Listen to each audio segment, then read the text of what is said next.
really feel in my spirit that the classic structure ministry is dead. I think COVID has done something that none of us have contemplated and have considered. I know I didn't. I knew that the Lord said to me that ministries would be changed, but I did not know to what extent we'd be changed. And you can feel it in the actual drive of the people. As I walk among you, I can feel the change. I can feel that you're different. I can feel that you don't have the fire necessarily. I can feel that. And, and what to do is the issue. Then also I can see outside in the world how the authorities and powers of government are different, and how there's an open fight and there's an open disdain for right and truth. It's permeating the atmosphere of this country. And then at the same time, there's a disease like a chameleon. It's changing itself seemingly every other day to something more determined to take life. All of these things are different. And I see behaviors, both gender related, both morally related, that are now being loosed, sanctioned, and agreed with on both sides of the aisle. There's a chasm between what God has established, both in terms of morality and in terms of gender specificity.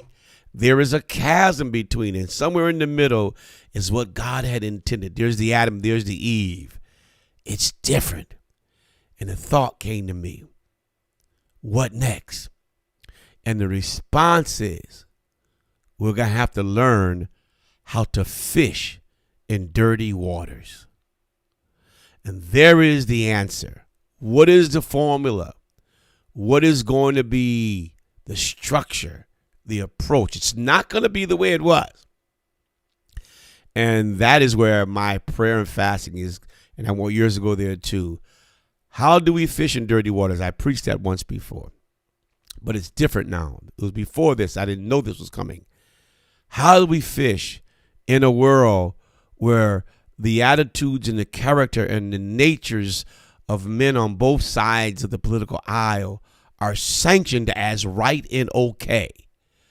How do we fish there? How do we win them? What are the tools of persuasion that we put on the end of our hook that will get them to come in? Because in my time and your time, it was sort of clear there was levels of morality. There was levels of gender specificity. Even though you might have occasioned those areas, you kind of knew. But now the covers are off and nothing is sacred any longer.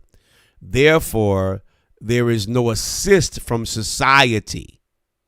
We're not getting assist as a church to determine right or wrong on either side. Either side is justifying their behavior against what the other one is doing.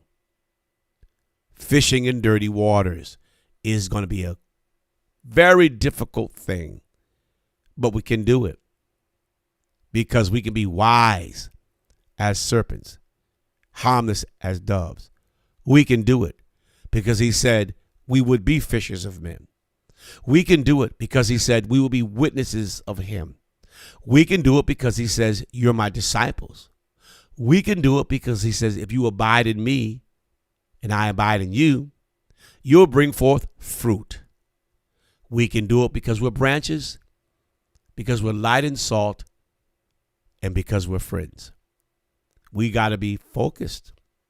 We have to pray and fast for the answer as to how we can fish in dirty waters where the world no longer is calling wrong, wrong. There is no assist for us. So it has to be done by power. Has to be done by example. And those places are only arrived at through fasting and prayer, fearlessness and commitment in the face of fear. That's the only way. Have we not been set up? Has God not heightened the harvest by allowing COVID to roam the earth? And we're afraid to come together. We're afraid to speak to the lost for fear of contracting a sickness. He never told us that it would happen during a time like this. Maybe it's good he didn't tell us. But is not God still true? Irregardless of the condition of the world? Do the circumstances that we now deal in, that I just mentioned, do they now cancel the voice of God? Is God now a liar and he can't keep us? Think about that. He never said that things wouldn't come. As a matter of fact, the writer said, perilous time shall arise.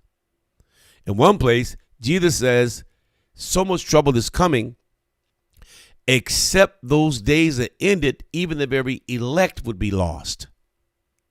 So we can say it suggested that while he was telling us we would do greater works and we would go into the harvest, he was also telling us it would be in the midst of dirty waters. He didn't say it would be just, everybody would be okay and there'd be morality and distinguishing sexualities and no confusing and everybody would know truth. It would just be our responsibility to connect them to it. He didn't tell us that they would be supported in a wrong idea at the very foundations of society. And that in point of fact, you would be outlawed if you try to convince them that what they're doing is immoral and incorrect. You would be hated. You would receive death threats. You'd be legislated against. You'd maybe lose your exemption if you dare speak up now, doing what he told you to do. He hasn't changed.